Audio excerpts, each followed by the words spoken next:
Assalamualaikum warahmatullahi wabarakatuh.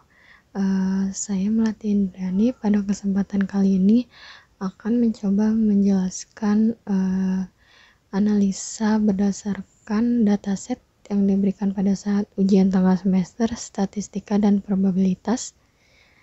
Pada soal pertama, aplikasi apa yang kelompok Anda bahas dalam tugas? Jelaskan bagaimana membaca hasil yang disajikan oleh output aplikasi tersebut.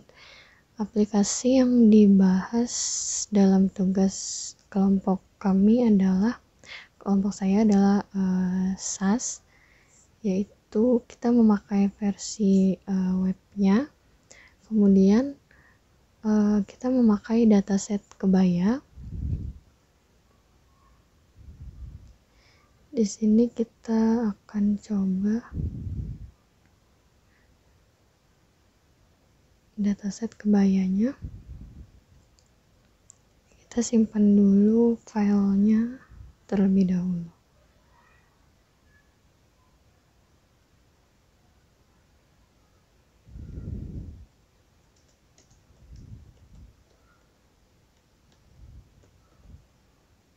Kemudian kita running datasetnya.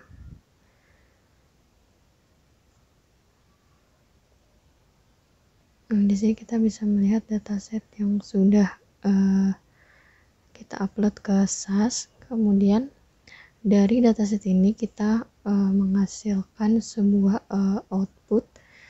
Yang pertama itu memakai bar chart. Di dalam bar chart ini menunjukkan bahwa penjualan kebaya mencapai puncaknya pada bulan Oktober. Data penjualan menunjukkan bahwa selama bulan ini terjadi peningkatan signifikan dalam jumlah kebaya yang terjual dibandingkan dengan bulan-bulan lain dalam satu periode tertentu. Peningkatan ini dapat diartikan sebagai respon positif dari pelanggan terhadap kebaya yang ditawarkan pada waktu tersebut. Kedua, memakai ini series plot.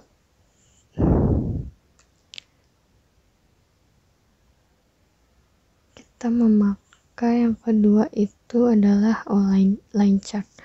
Memakai line chart menyoroti bahwa penjualan kebaya mencapai puncak tertinggi pada bulan Oktober 2021 dengan penjualan total mencapai Rp10.350.000. Sebaliknya, penjualan kebaya mencapai titik rendah pada bulan Januari 2021 dengan total penjualan hanya mencapai Rp1.415.000. Perbandingan antara kedua ekstrem ini memberikan pemahaman yang jelas tentang fluktuasi penjualan selama periode 1 tahun. Begitupun analisa bustier, kain batik, dan busana lainnya yang dapat dilihat pada gambar di samping. Ya, di sini terlihat perbandingannya sesuai dengan analisa bustier, kain batik, kebaya, dan lain-lain. Selanjutnya, perbandingan analisa memakai pie chart. Dalam pie chart dapat diketahui bahwa penjualan kebaya selama setahun sebesar Rp64.220.000. Kemudian penjualan bustier Rp44.933.000. Penjualan kain batik Rp21.980.000, kemudian yang lain-lainnya sebesar Rp3.229.000. Dapat disimpulkan dari pie chart ini, penjualan kebaya adalah yang paling banyak, kemudian yang paling sedikit adalah penjualan barang atau busana lain-lain, yaitu Rp3.229.000 dalam kurun waktu setahun. Kemudian untuk soal kedua adalah kebetulan saya mendapatkan NIM ganjil, yaitu menganalisa dataset berikut menggunakan SAS. Datasetnya sudah saya upload sebelumnya ke SAS, yaitu mengenai diagnosa mutasi penyakit kanker otak. Setelah itu saya mencoba untuk membuat beberapa analisa menggunakan bar chart, dengan datanya bernama import, datasetnya bernama import. Kemudian saya memasukkan kategori primary diagnosa di sini, kemudian menganalisa berdasarkan RAS. Setelah itu kita running.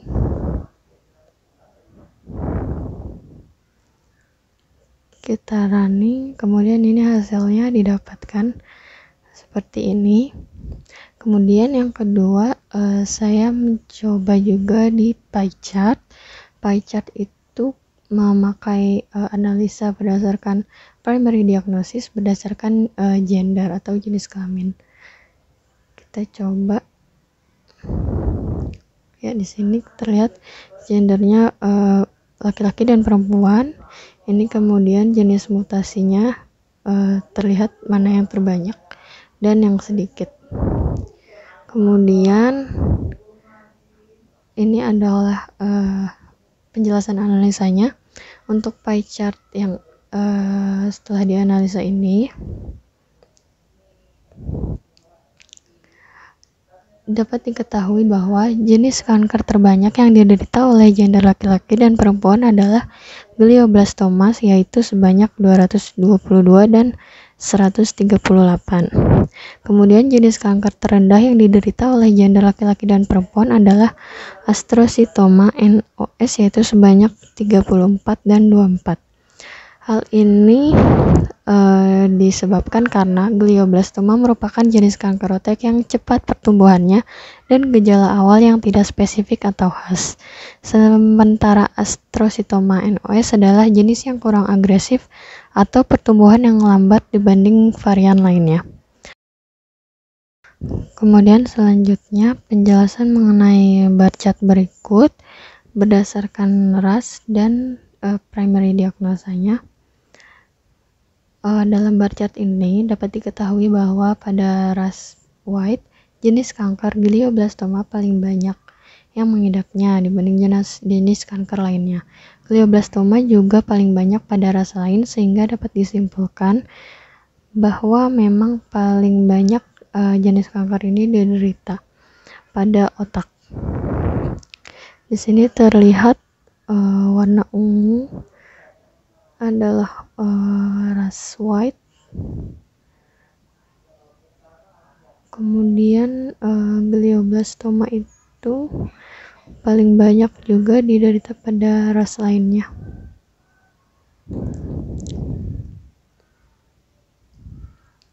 Kemudian selanjutnya ada linear regresi.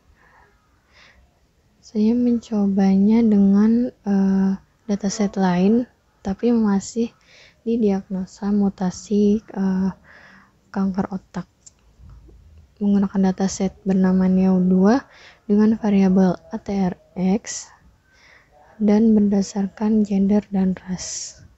Kemudian telah didapat seperti ini.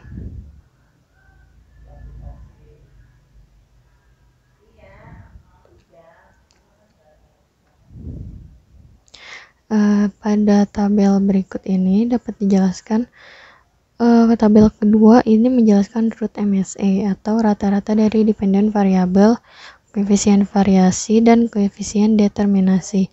Persamaan regresi bisa diperoleh dari parameter estimate pada tabel ketiga, di mana dapat diperoleh persamaan ATRX sama dengan 0,24174 plus 0,04993 gender dan 0,03713 ras. Hasil analisa regresi juga dilengkapi beberapa figur, antara lain figur hubungan antara variabel dependent dan variabel independent. Kemudian selanjutnya pada dataset yang ketiga, saya mendapat peternakan dan pertambangan. Sudah saya upload juga datasetnya di sini di SAS. Kemudian saya mencoba untuk peternakan memakai bar chart. Bar chart ini berdasarkan kategorinya berdasarkan provinsi. Kemudian untuk mengetahui kambing pada tahun 2020 di berbagai provinsi itu apakah mana yang lebih tinggi dan mana yang rendah untuk pemotongan hewan ternak kambing pada tahun 2020. Kemudian di sini sudah terlihat hasilnya. Di sini terlihat yang paling tinggi adalah di Jawa Tengah, kemudian yang kedua di DKI Jakarta. Penjelasan yang lebih lengkapnya adalah pemotongan hewan ternak kambing pada tahun 2020 paling tinggi terjadi di Jawa Tengah, yaitu sebesar 40.256 ekor, dan provinsi kedua terbanyak itu adalah di DKI Jakarta. Mungkin dikarenakan tingginya pemotongan hewan ternak kambing di Jawa Tengah melibatkan kondisi demografis, ekonomi, infrastruktur, ketersediaan sumber daya alam, dan kebijakan pemerintah. Kemudian jika di DKI Jakarta mungkin dipengaruhi oleh urbanisasi, kepadatan penduduk, dan kebiasaan konsumsi daging kambing yang tinggi di kota tersebut. Sementara provinsi yang tidak ada dalam chart, kemungkinan tidak ada pemotongan hewan ternak kambing pada tahun 2020. Selanjutnya, menggunakan series plot sama dengan dataset peternakan. X-aksisnya adalah provinsi dan Y-aksisnya adalah sapi pada tahun 2020. Kita coba run. Kemudian terlihat hasilnya di sini. Di sini juga paling tinggi di Jawa Timur. Lebih lengkapnya ada di sini.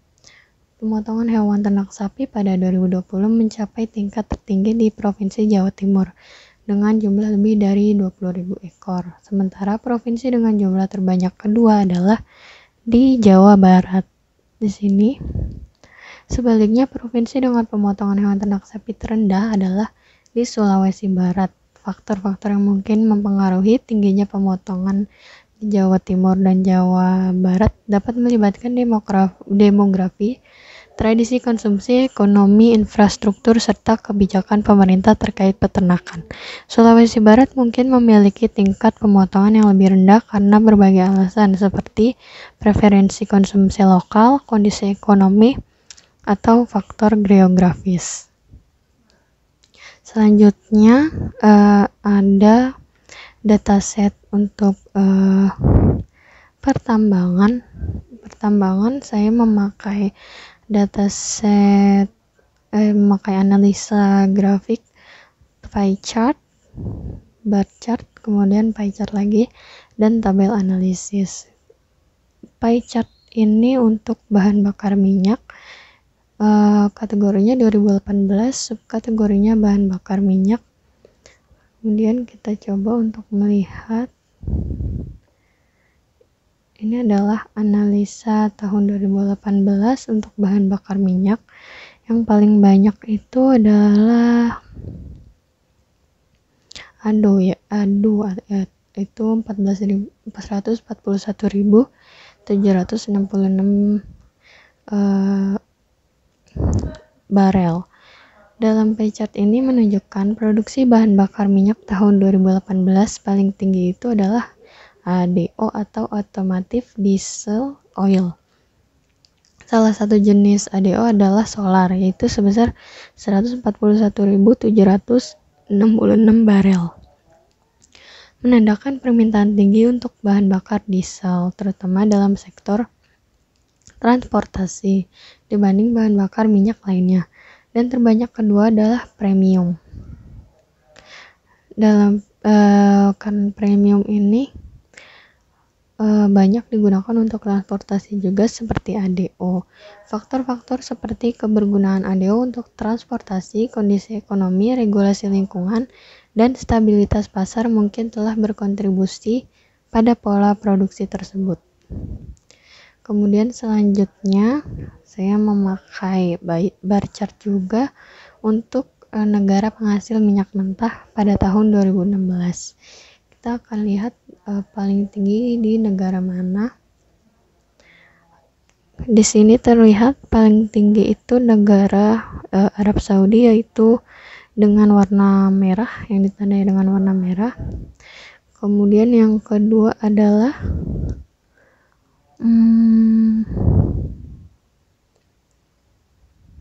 negara dengan warna biru, yaitu Amerika Serikat yang warna biru. Analisa lebih jelasnya menunjukkan produksi minyak mentah pada tahun 2016 paling tinggi di negara Arab Saudi, yaitu 43.567 metrik ton, menunjukkan dominasi negara tersebut dalam cadangan dan eksploitasi minyak secara global. Yang terendah itu adalah negara Jepang.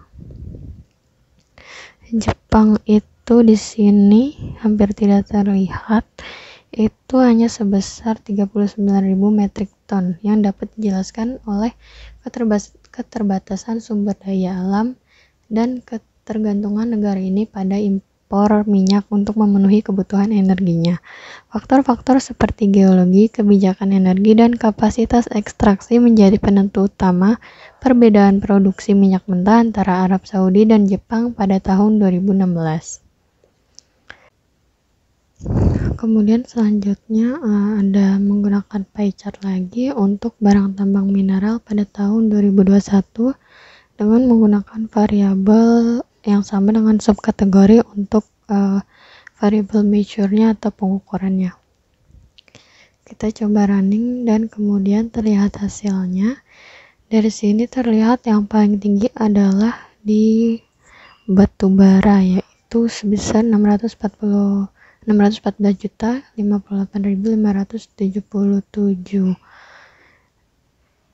Dalam pie chart ini menunjukkan yang paling tinggi adalah batu bara pada tahun 2021, yaitu sebesar 614.058.577 unit, dan yang terendah adalah produksi tambang mineral jenis konsentratin, yaitu sebesar 52.467 unit. Perbedaan ini dapat disebabkan oleh faktor-faktor seperti permintaan pasar, harga komoditas, ketersediaan sumber daya, efisiensi produksi, investasi, dan infrastruktur. Kemudian saya juga mencoba analisa tabel pada dataset barang tambang mineral dan variabelnya 2021 dan 2020. Di sini saya membuat mau melihat perbandingannya mana yang lebih tinggi untuk barang tambang mineralnya pada tahun 2021 dan 2020.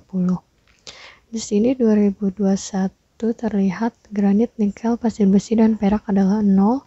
Kemudian konsentratin sekian, emas, konsentrat tembaga, bauksit, biji nikel, dan batu bara. Kemudian pada tahun 2020 juga granit, nikel, pasir besi, perak adalah 0, konsentratin sekian, emas sekian, konsentrat tembaga, bauksit, biji nikel, dan batu bara. Dalam dataset ini dapat disimpulkan bahwa barang tambang mineral pada tahun 2021 lebih tinggi daripada 2020 jika dijumlahkan semua. Tetapi untuk konsentratin adalah paling tinggi di 2020, kemudian emas paling tinggi di 2021, konsentrat tembaga paling tinggi di 2021, bauksit ada di 2020, kemudian biji nikel itu ada di 2021, dan batu bara paling tinggi adalah di 2021. Maka dapat disimpulkan jika mengakumulasi semua barang tambang mineral jumlahnya paling banyak di 2021. Sekian untuk penjelasan analisa dataset pada soal ujian tengah semester statistika probabilitas menggunakan software SAS. Kurang lebihnya mohon maaf. Wassalamualaikum warahmatullahi wabarakatuh.